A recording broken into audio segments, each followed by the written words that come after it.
it's kind of, you always kind of like living in towns like Rome. It's not only do you have an expert on the program about concussions, the expert lives down the street, and his son is one of my son's best friends, or vice versa. That expert is Sean Higgins, physical therapist. Floyd. Sean, good morning, sir. Haven't seen you in minutes. Good morning, John. Thank you so much for being here. And thanks for talking about a very critical subject. We are into that time of year when we're doing more with high school football. We got practices underway. We got fall ball practice underway. Concussions more and more in headlines. We're seeing so many stories out of the NFL about concussions. We're seeing some come out of college football now. Here we are with our high school kids. What's being done these days to keep them safe, and what advice do you have for parents? Well, there's so many different things going on now. You know, starting with the rule changes they've had in football. Now not leading with the head, it's a 15-yard penalty. Even though we had a lot of concussions last year, I think more and more as this rule is around and coaches are getting 15-yard penalties, I think you'll really start seeing hopefully a decrease in concussions. Football is the #1 sport for concussions for guys, and soccer being the #1 sport that causes concussions for the females. Another big thing that happened, and it goes into effect January 1st, is Georgia's Return to Play Act. And what the parents will be seeing out there starting January 1st is that if your child is in a sport, you will be seeing a note home from them that you'll have to sign. And what it does, it explains all the symptoms of concussions. That's one part of it. And then the second and third part is that once a kid is suspected of having any kind of head injury at all, he has to immediately be removed from the game and then cannot return to the game until he is cleared by a medical staff that may or may not be on your sidelines. For all the football teams around here, there's trainers on the sideline. Floyd provides a lot of those. They can do a quick check with the athletes and see if this was a concussion or just a quick bang to the head, and then can clear them. Once they are diagnosed, and this is the third part of the act, once they are diagnosed with a concussion, they have to be cleared by a physician before they go back. And that will, what we've started doing around here with our athletes is that before the season even starts, most of the athletes go through a test called impact testing. That's neuropsychological testing. And they create a baseline for each one of these kids. Then once they've had the concussion and their symptoms die down, then they go through and they take the test again, and it's one of the tools the psychologist or the neurologist or the sports medicine doctor will use to see if the athlete has returned to baseline.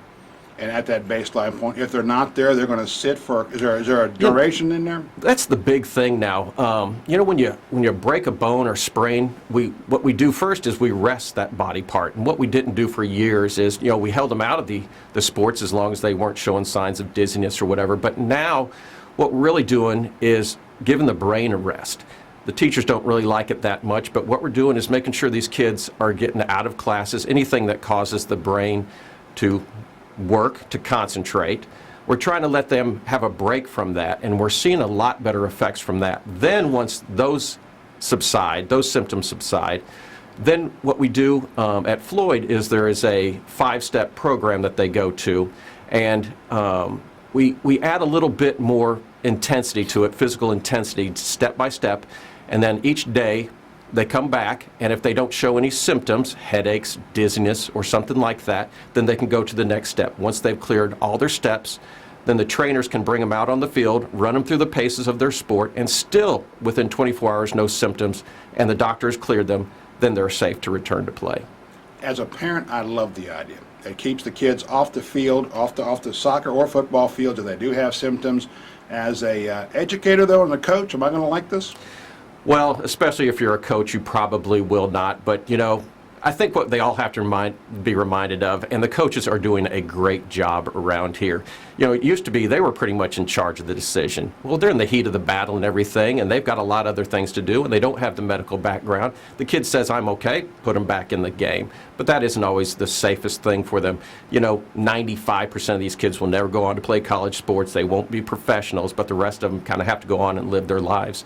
And, you know, if you're getting concussions and not recovering and then getting another concussion, that's when we're seeing all the big problems out there. You know, down the road you can be seeing depression, anxiety, a lot of things that can be avoided if we're just careful with it.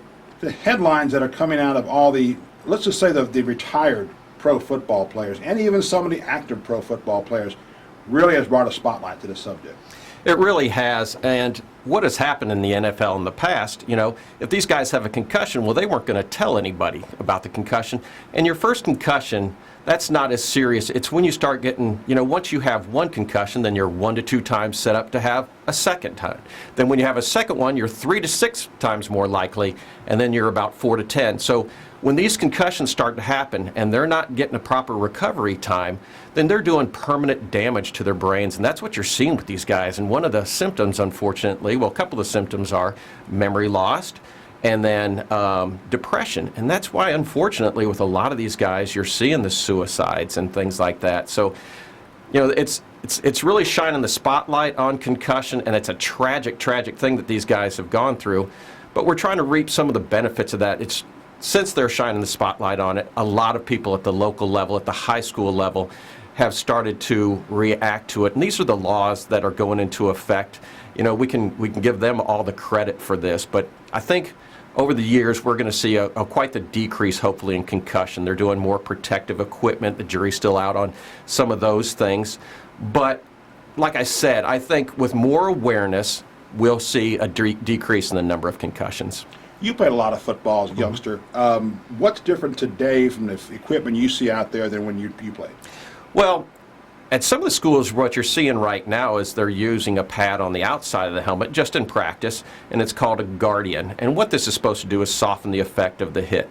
I don't know if it's really going to work, because what's really going on with a concussion is, your skull, the hard shell, you've got about a 3-pound organ floating around in cerebrospinal fluid. Your brain is floating around. So what happens is when the hit is directed at the helmet, what's actually happened is the brain is bouncing off the skull. That's called the coup effect. And then it bangs off and ricochets off the other side, and that's the contra coup effect. So I don't know that it's going to really help, but maybe it'll soften the blow a little bit, and therefore a decrease in trauma to the brain. Here it is, back in my day playing high school football. I mean, we weren't practicing. We were in a weight room trying to get tougher and trying to learn how to deliver that hit harder and harder. So here we are. We're more, into that kind of stuff. The kids today and the athletes today, much more buff than we were back in those days. I mean, I never had 6-pack abs. Unfortunately, I got 12-pack abs right now. Those kids are taught to be lean, mean, football machines, and they are delivering those harder hits, and we're seeing more and more injuries.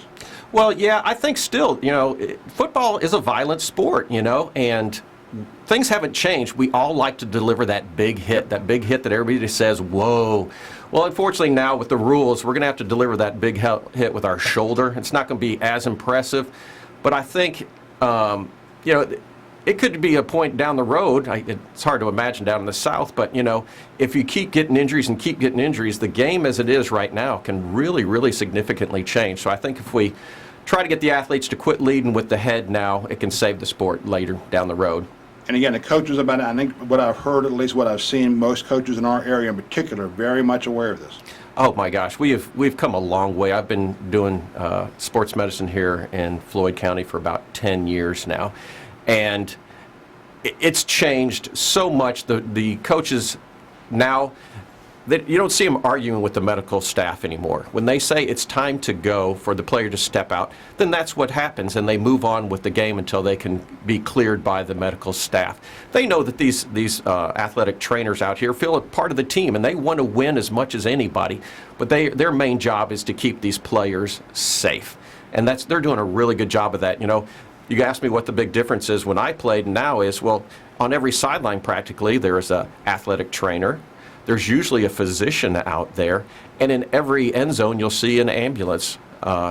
So we never had any of those. Usually the medical profession was the coach who knew how to tape an ankle, and that was about it. So our kids are a lot safer out there. Yeah, that and the salt tablets, believe me. Exactly. I ate so many salt tablets as a kid playing football. It wasn't fun to find why I hate salt now. We're talking with Sean Higgins, physical therapist at Floyd, about concussions out there. Sean, we got about 40 seconds left. People want more information. They want to reach you. What can they do? You can contact Floyd Physical Therapy at 706-509-3400. We do a lot of coach education.